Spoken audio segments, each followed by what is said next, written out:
joining us.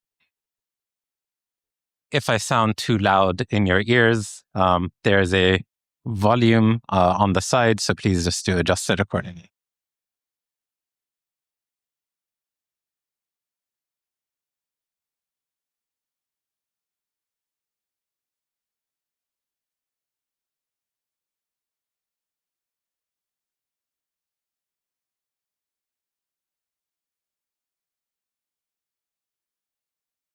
Yeah.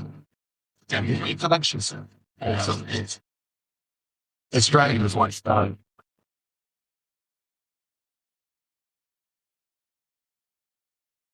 For those who haven't already, if you want to put on your headsets, you just. Good morning, everyone. My name is Alemi. I'm an Islamic advisor for Greenpeace MENA. Thank you so much for joining us today. I'm really, really honored to have staff. You all hear me well? Yeah.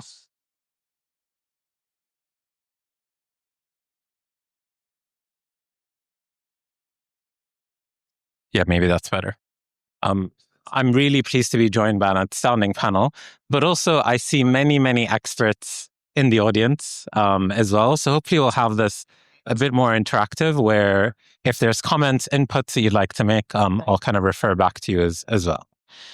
Today, we're going to be discussing Islamic finance, renewable energy.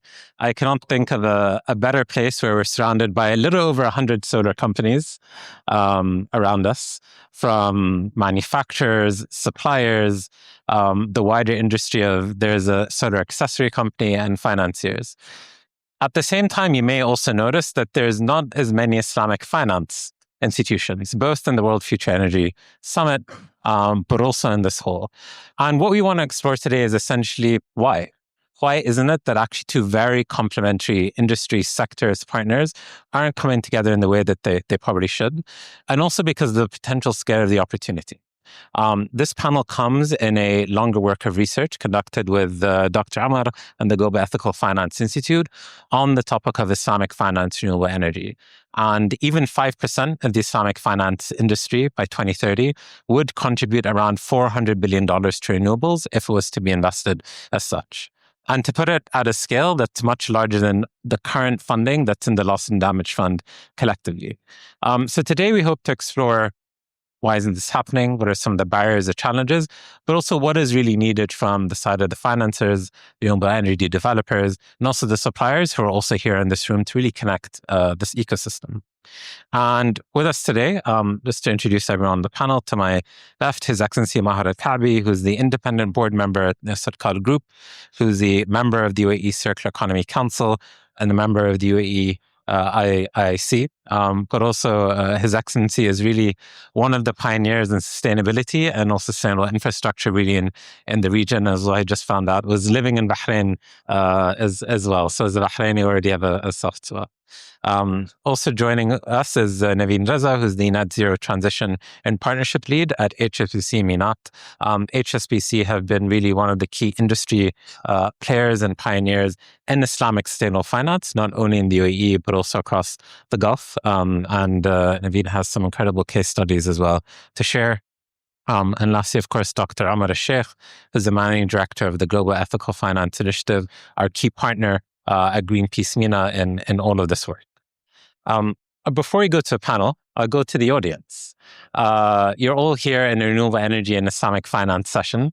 So there's something that obviously has piqued your interest. And I want to ask, to start with diagnosing the barriers, what do you see as some of the primary barriers preventing Islamic finance from financing more renewable energy at scale? So I'm going to shout out some things, and if it resonates, you can, also raise your hand.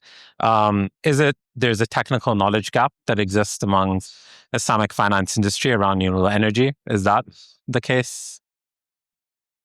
No, not so much.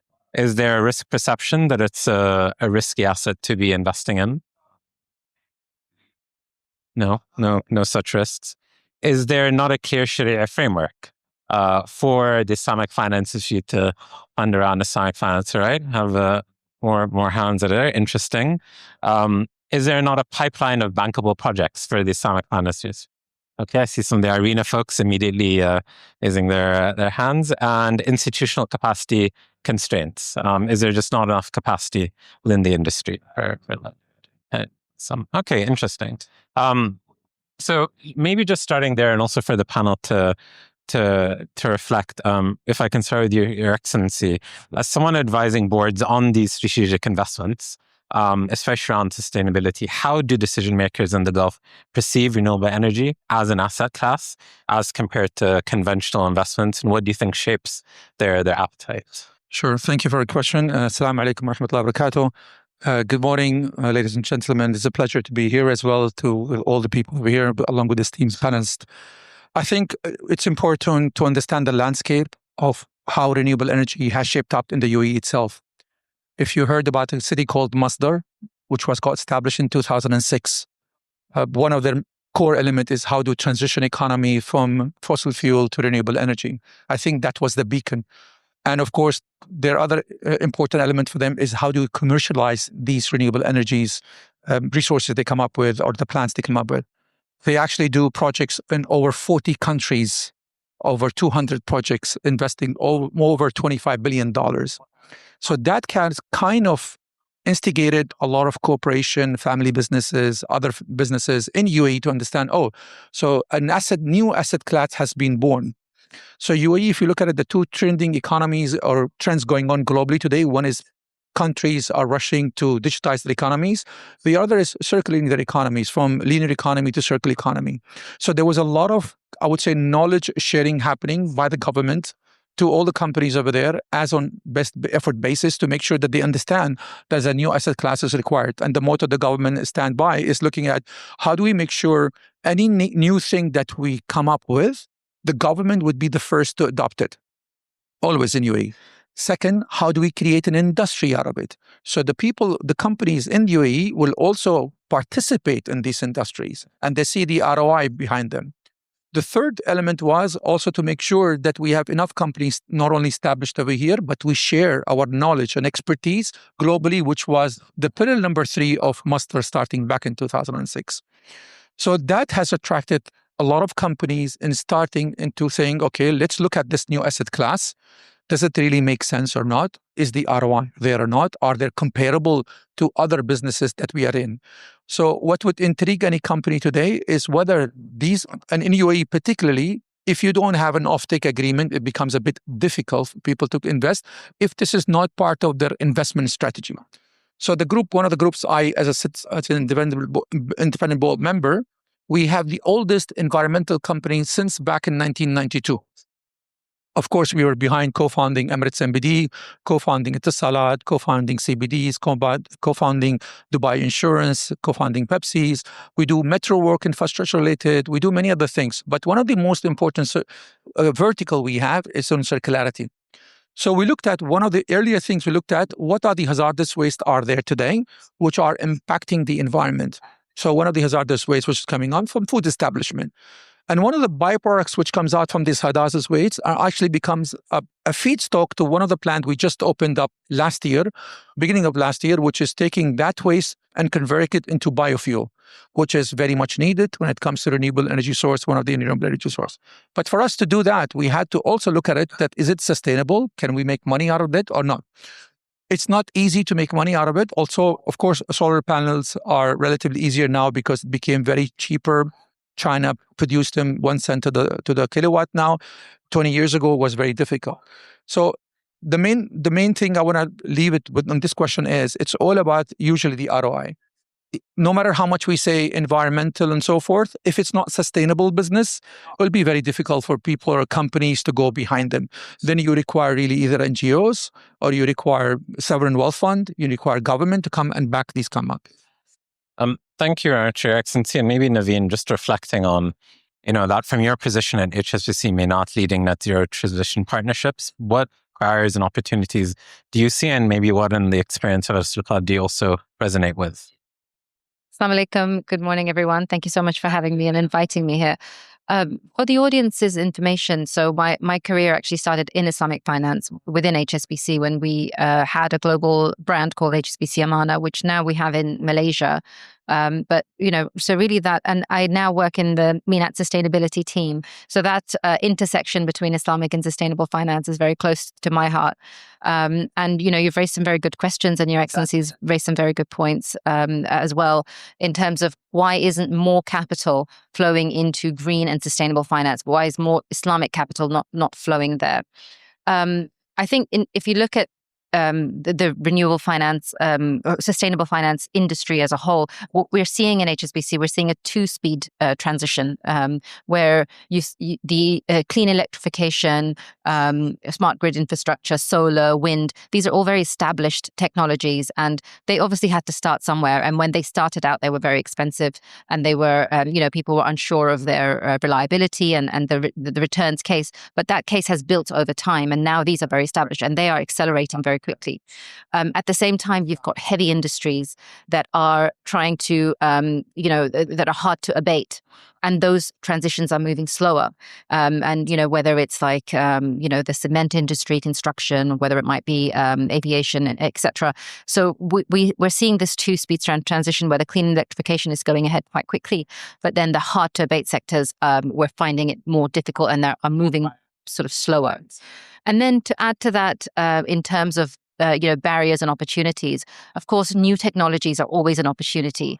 But as a bank, we have a fiduciary duty, and we cannot always experiment with the capital that we have. So what you find a lot of banks and institutions doing is setting up vehicles where we will do blended finance structures. So governments will come in, concessional capital will come in, and then some private capital will come in as well, in order to de-risk a project or a new technology where we cannot always play in that space as a commercial entity. And then, of course, there's the policy and the standardization, which, for example, green taxonomies, we don't have in every country, especially in the Middle East, we don't always have green taxonomies that all of the banks will agree to. So at HSBC, we have our own internal green taxonomy, and that might be slightly different to what local banks, have in their internal rules. And so then syndication can become difficult. And then it's a case of, figuring out how we can move forward together.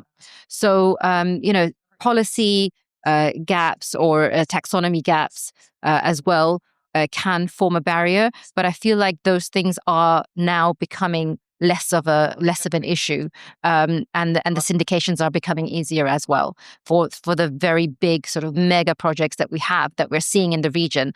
And when you say opportunity, I think that Middle East and the UAE specifically leading from the front this transition, it is the land of opportunity. So we see huge potential here. And Dr. Ahmed, you also work very closely with Naveen and the HSCC team. And by the way, before we started this panel, Ahmed came to me and was saying, I don't need to ask any cookie cutter questions, nothing that's pre-prepared. So I'll challenge you with this one just to say that, Ahmed, you literally wrote the report on Islamic finance, renewable energy. Tell us what we need to know. So look, I think, thank you so much, first of all, Tariq. Assalamu alaikum, everyone. It's a real pleasure to be here at Abu Dhabi Sustainability Week. Look, I think the question indicates a slight philosophy, and the panelists have given very pragmatic reflections as well. Finance, first of all, is a unique industry. It can dictate where energy, excuse the pun, is allocated in an economy. Which industry within an economy can get that finance flow, and that facilitates growth. Now, if the question is, why is Islamic finance not been at the forefront of this historically? Then that's an industry that's a question for the Islamic finance industry. There's a question of introspection.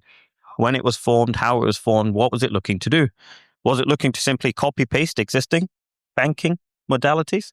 And to some extent, that's correct, with some trimming out on certain things.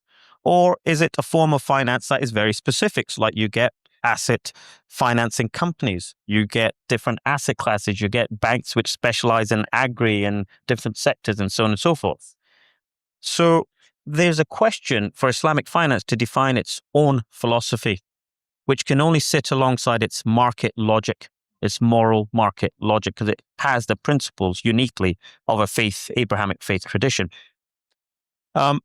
its structures are very naturally aligned to asset-backed financing. The structures are very aligned to stewardship, Khalifa fil Ard, right?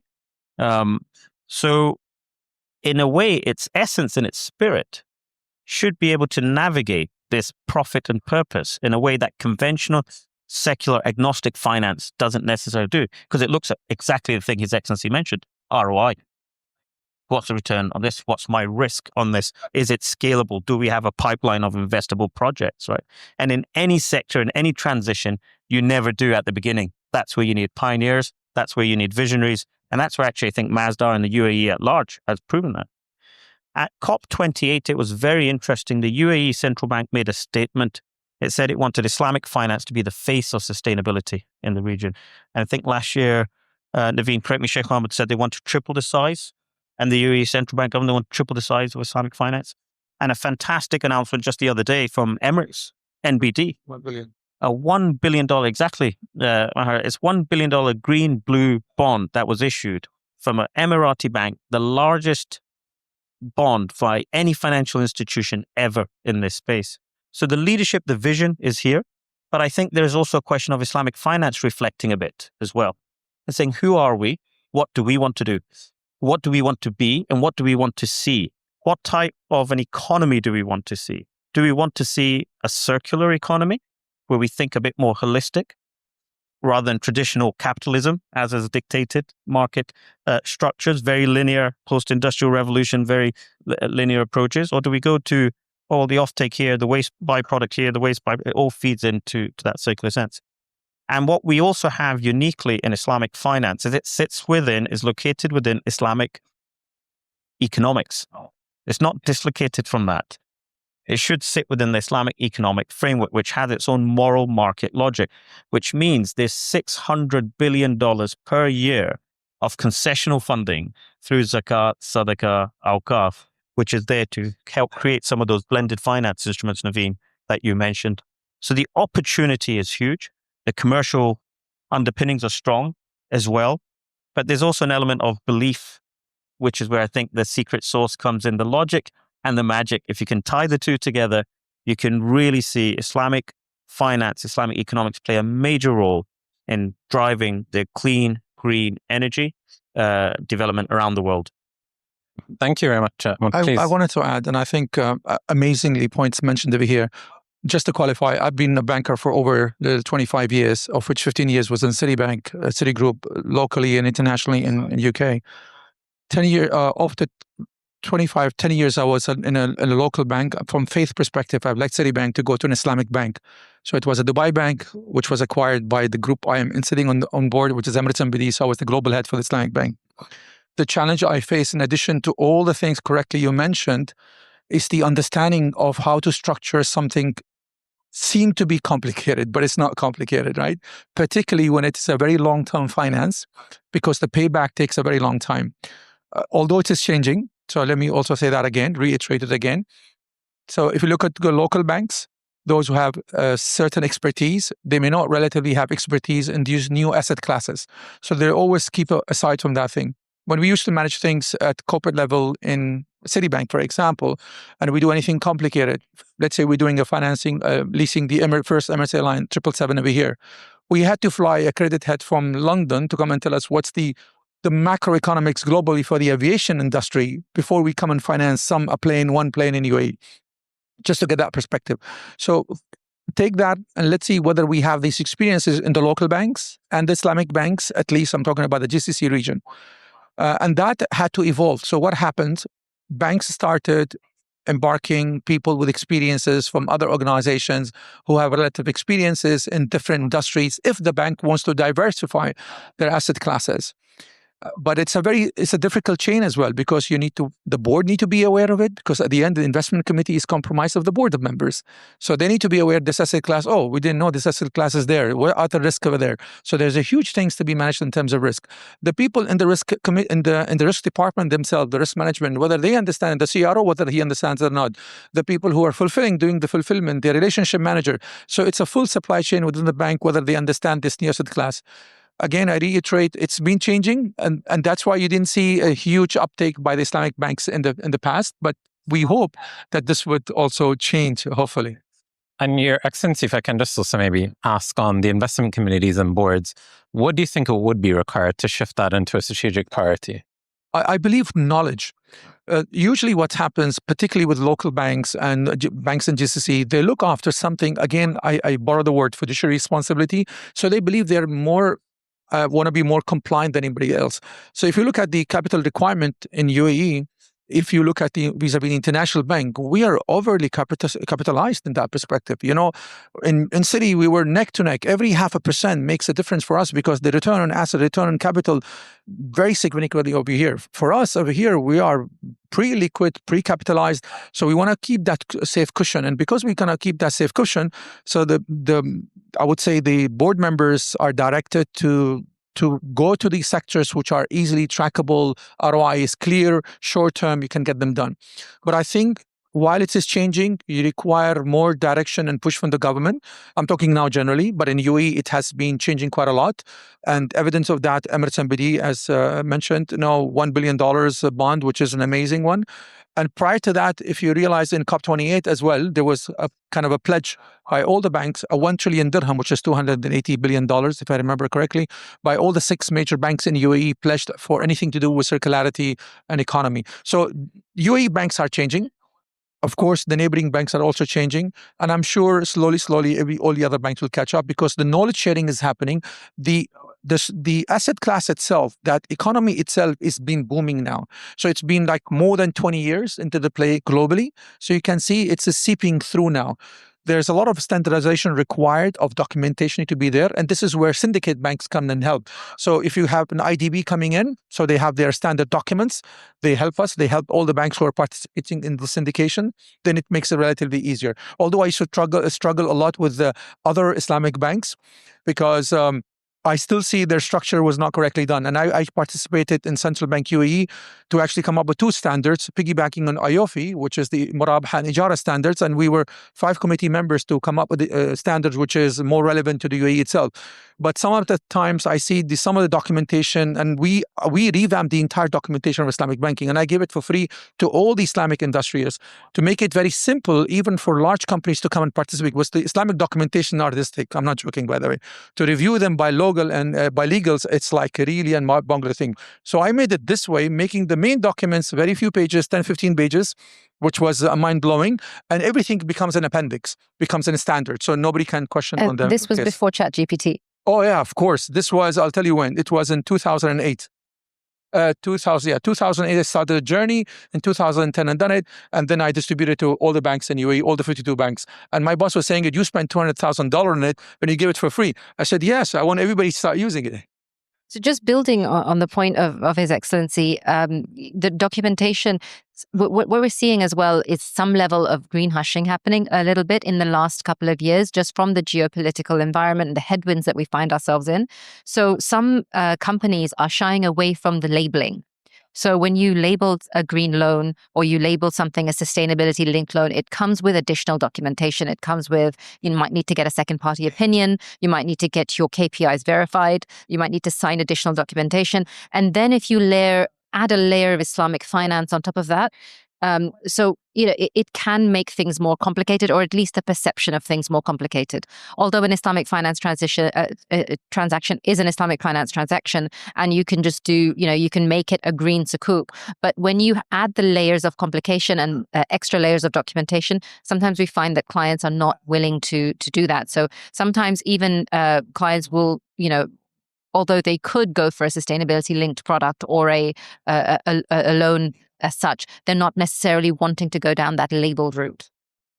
Interesting. And I want to go back to the audience and just your reflections hearing this now. And I also noticed we have some key players as well in the audience. I noticed Irina is here with us. And Eric, I noticed you put your hand up when it came to both the frameworks, but also the deal flow as well in the pipeline. I wonder if you can maybe just reflect on what you've also heard from the panel and Irina's experience as well in that.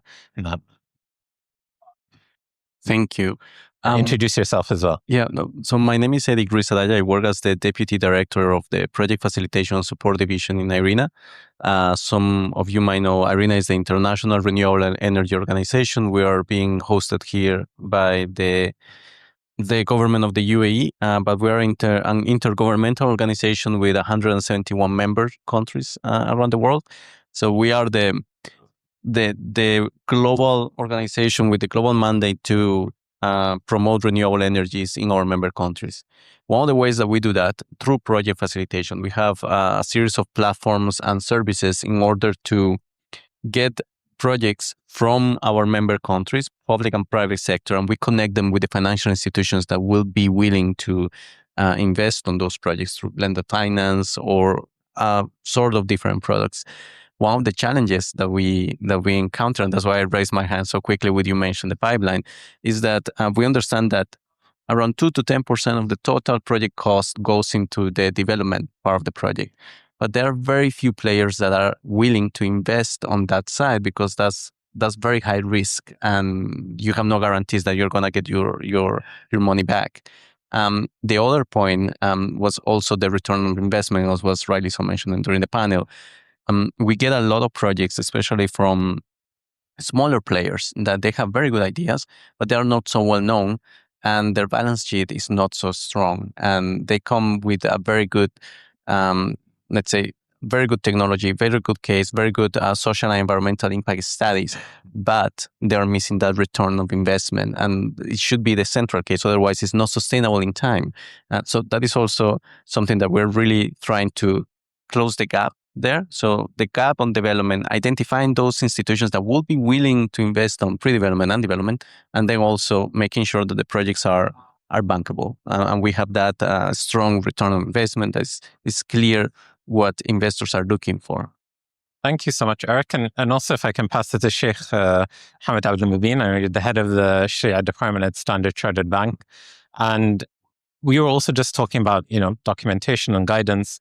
And when renewable energy projects come onto the desks of Sharia boards, what is clear in terms of the guidance? Where does clarity need to still happen? What would actually make it easier for Sharia boards to actually make those kinds of investment decisions? Assalamu alaikum wa rahmatullah. Bismillahir Rahmanir Rahim. First of all, I am very sorry. I'm a little bit late because of the rush, because I'm coming from Dubai. So,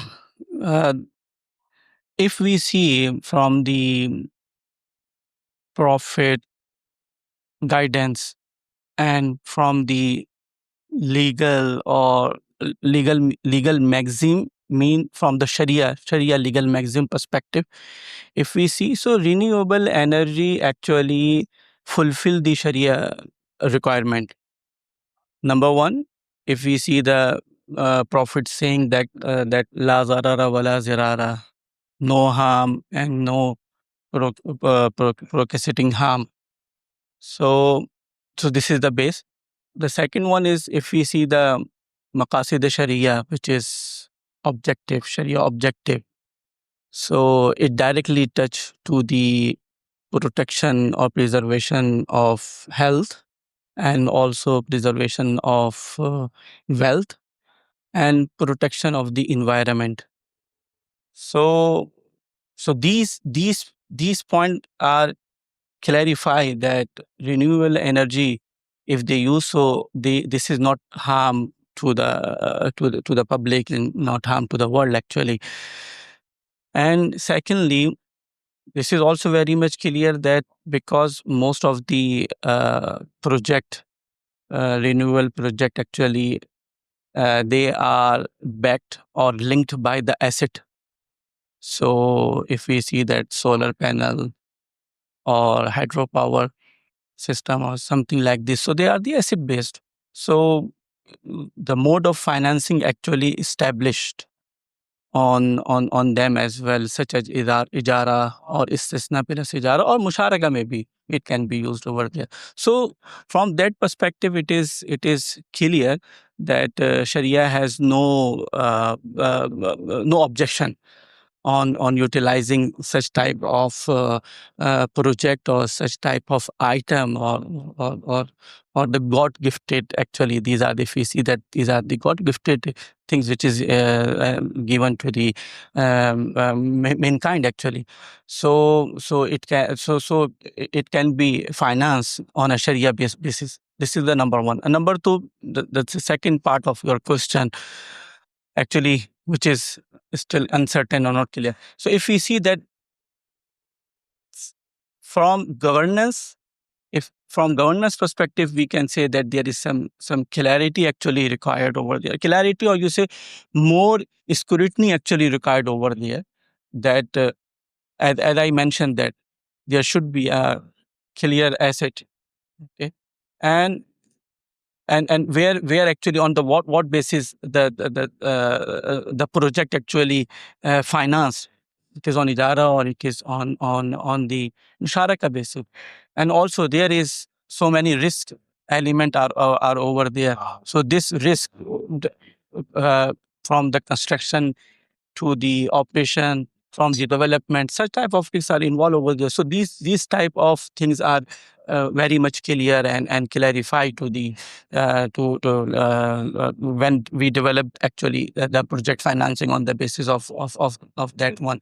And you know that a smart contract now, and such as carbon credit type of new technology actually evolve over there. So this also should be clear if we are utilizing that one when we are project financing of such type of renewable energy over there. So from that perspective, I am not saying that this is not available. They are, but we Sharia scholars and also the engineers and the legal expert, they are very well aware by this one. And also when they develop the project and the documents, so they have to be careful about that one. That this uncertainty or gharar or non-existing of the asset, they ensure that it will be remain and exist over there.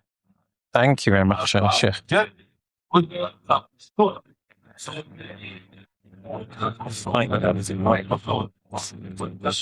Thank you very much, Sheikh. And I want to move to, sorry, yeah, please, on. Thank you very much. If I may ask.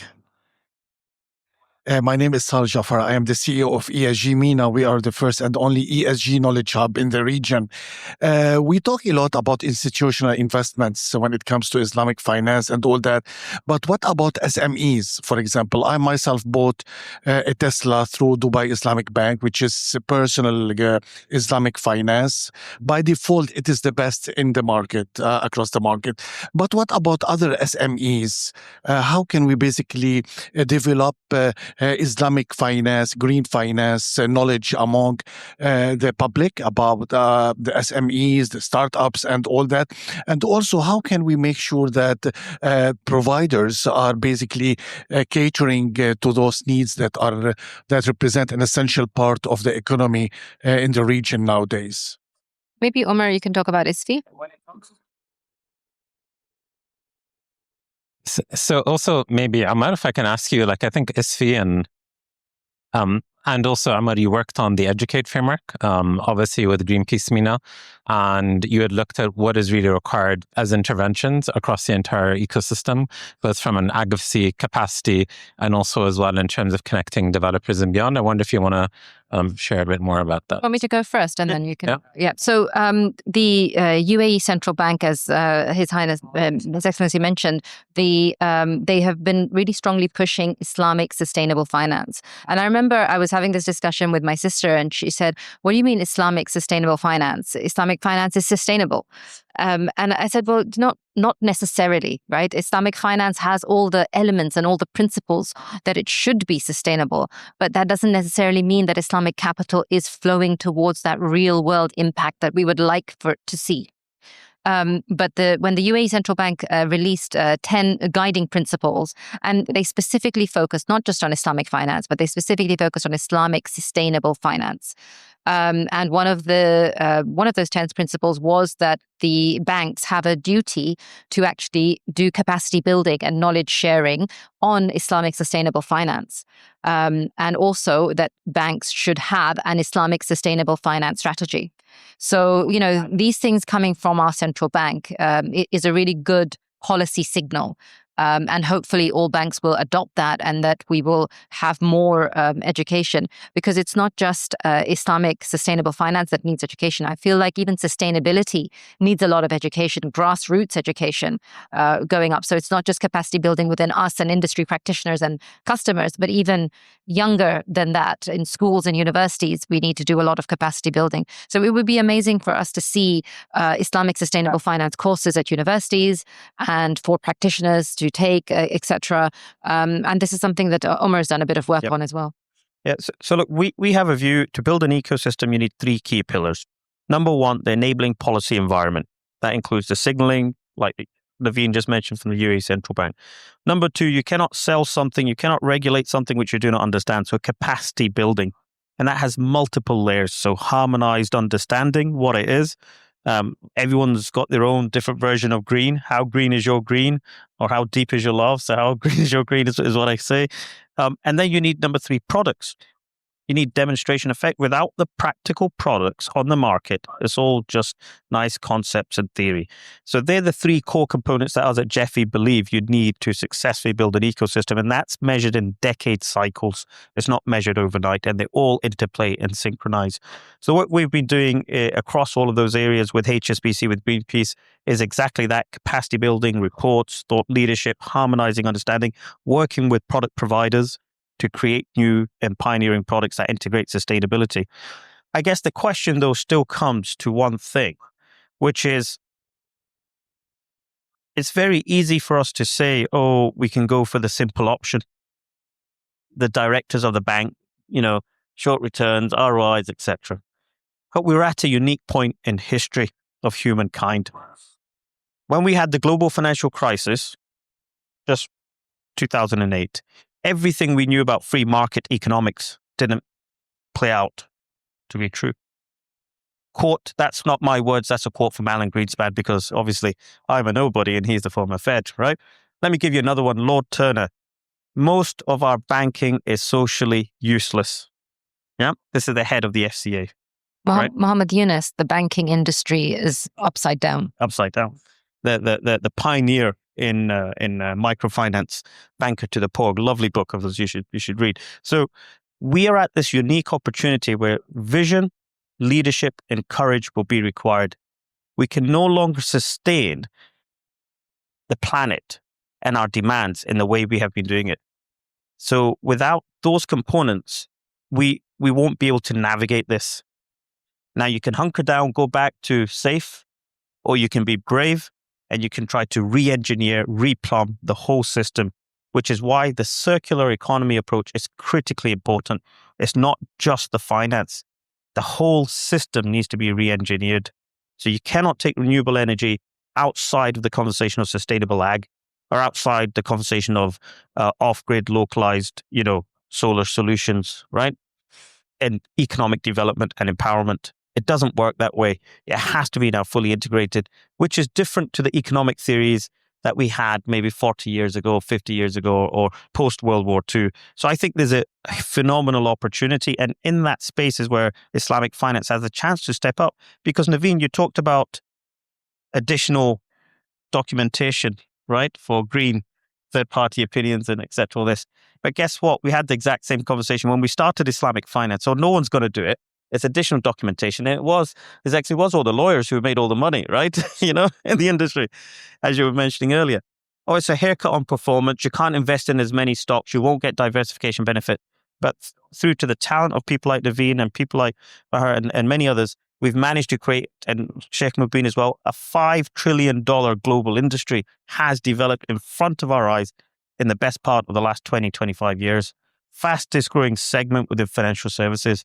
So it proves where's this vision, leadership, and a set of belief, you can actually make a difference.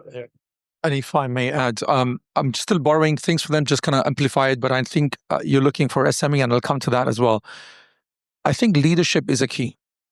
And I believe being in UAE, you could see the testimony of that thing.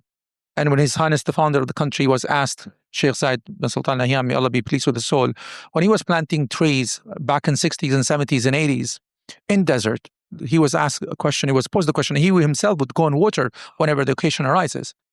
Why you're planting trees in the middle of the desert? He said, Our faith tells us that we need to take care of the environment, so I'm taking care of the environment. We give it back to them. So that idea, philosophy in the DNA has continued. When you start Masdar, you had no people over here to come and help us to do this kind of thing. So we actually paid 3 times more to bring people from Berkeley, from wherever in global markets, just for them to excite them to come to a place which in their mind, it was still a desert. I'm talking about 2006. Things were really developed even at that point of time. But there was a sheer belief that, and this is said by Sheikh Mohammed bin Zayed when he was the crown prince of Abu Dhabi. He said we would celebrate by 2071 the last barrel of oil leaving. Who want to celebrate the last barrel of oil leaving when you're an oil company, oil country, producing company? Because you have a shared belief that you want to transition because this is harmful. His son Sheikh Zayed, I still remember in one of these video clips, very rare one, when he was traveling between Al Ain and Abu Dhabi, he used to see the flare coming out from the wells. So he didn't know, he's a layman, so he asked his companion, is this harmful to the environment? They said, Your Highness, we don't know. We'll go and ask. So they come back, long story short, yes, it's very harmful. And later on, we got to know it's methane and 10 times more deadlier than the CO2. He said, I want this to be stopped. During his time, something happened and they stopped it. I don't know, they came back again, by the way. But we're working on a solution to help, Masdar and also ADNOC on to use this flare back as an energy source. So leadership is one. Second, again, borrowing from what you said and something we're working on. We keep on talking at conferences at our level about knowledge. And I think there's enough knowledge has been permeated now quite a lot. Look at the number of conferences on sustainability, circular economy, renewable energy, so many are there. How many of you are teaching your children or loved one on sustainability at home? Raise of hands. Much better than others. Okay, I was delivering a couple of keynotes just in Austria on AI because I'm a student of computer science and I used to develop models in my old times, and also in sustainability. So I delivered 2 keynotes. In a 200 people, only less than 5% said we are teaching our children on conserving resources, whether it's water, whether it's food, whether it's cloth, and all these things. So I think that starts over there. Why? Because for you to make this generation shift, it takes statistically 1.8 generation before the next generation becomes a company. And I also ran as a school. I chair a couple of schools, and we ran a program of sustainability. We miserably failed in the first year. Why? Because when they went back home, they unlearned by their parents what we were trying to teach them on sustainability. So we had to spin it differently by bringing the parents and teaching them, to be honest with you. It took us 4 years, and now if you get into the school is buzzing sustainability because everybody talks about sustainability. So education is a key. And we launched a program, I sit on the board on Harriet Ward, a year ago, a postgraduate degree on sustainability and circular economy. So education across all levels are very important. The change will happen. It's a journey. It's not an end road. It will take time, but eventually you'll see in another 10, 15 years, things will be completely different, inshallah. Inshallah, and maybe looking to the future, and as we wrap up, I wonder if I can have each of you maybe share what you think the priority focus of the sector should be for the next year. So very concretely, if we're back in office in 2027, what is it that we should have focused on, worked on, and actually accelerate the sector in relation to Islamic finance and energy? Naveen, if I can. I think for me, we need to have instruments available. I think the will is there from the community, but we need to have more Islamic sustainable finance vehicles available that we can channel capital into. Okay. I think, Tarek, 2 things. Obviously, we've been pushing the Islamic sustainable finance agenda with our sister entity, the UK Islamic Finance Council, for well over 7 years with IDB, LSEG, and many others. 2 things I think are really interesting. And by the way, the context here is we've already now got a fascinating green sukuk market that's growing really well and developing very well with, well over, I think, roughly 20 to 50 billion per year issuances, there. So in that context of what we have achieved, I think there's 2 very interesting opportunities. Number one, what Naveen's saying, I think blended finance, bringing in zakat and sadaqah, and doing really interesting blended finance solutions for nature and biodiversity. Then the program from GIFIP and some of the areas there is really, really important. And the second thing, I want to flip it round.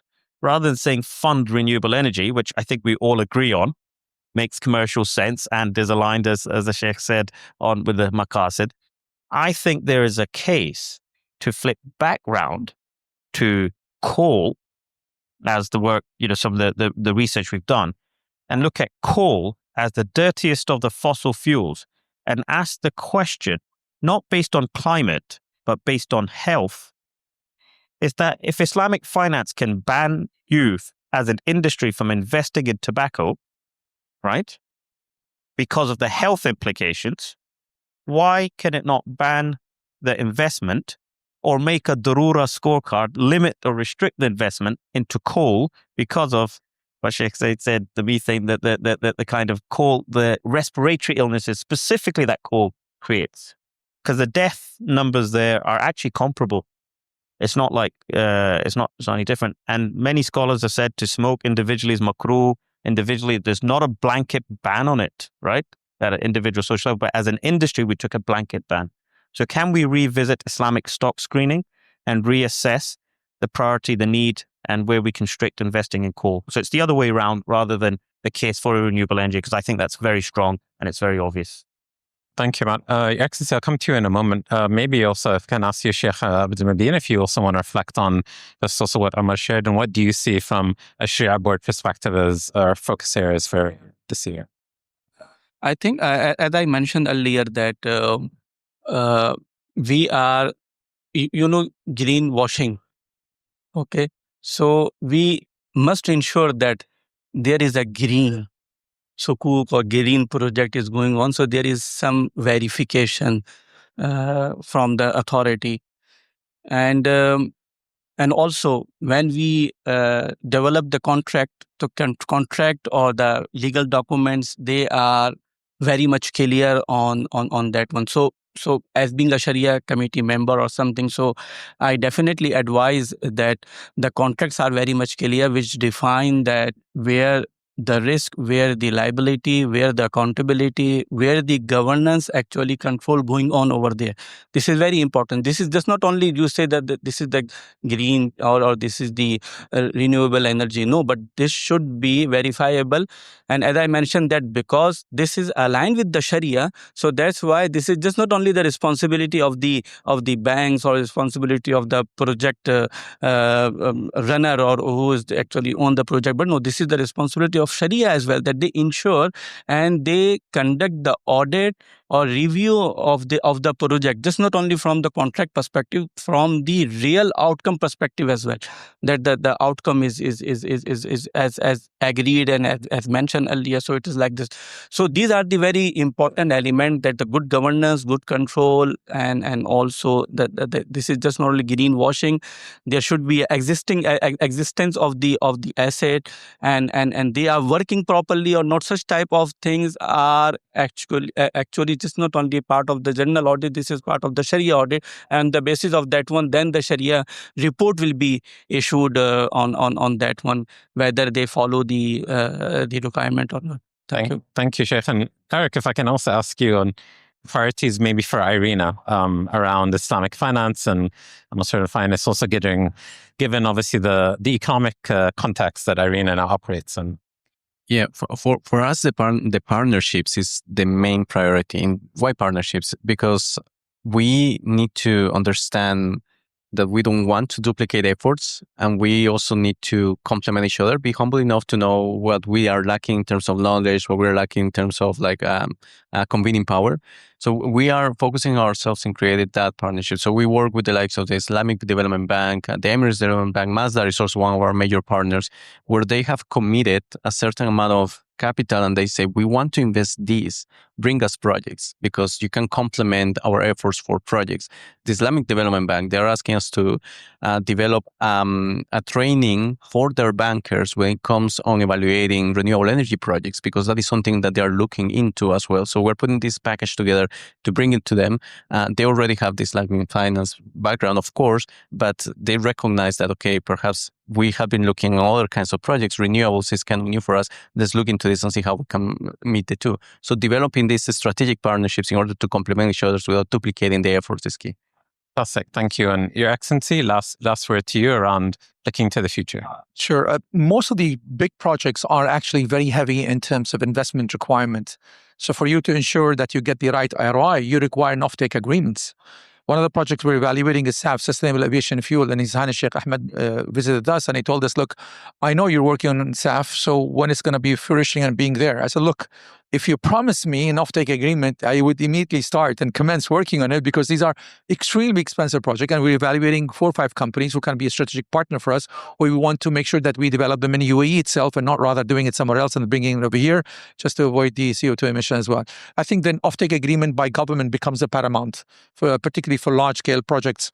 And that will definitely push a lot of Islamic banks and even generally banks to go for and finance such projects because you have a government arm which is supporting it. You've got an insurance company coming in. So you've got a recourse, many other things. Fantastic. That's all we have time for today, but we've definitely had a panel that is displayed and embodies vision, courage, and leadership. So I want to thank you all for your wisdom. Thank you all for joining us today. And I hope you can all stay in touch as we continue really exploring the sector and making sure that it accelerates collectively. Thank you all. Thank you so much. Thank you. Thank you.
Just to be effective,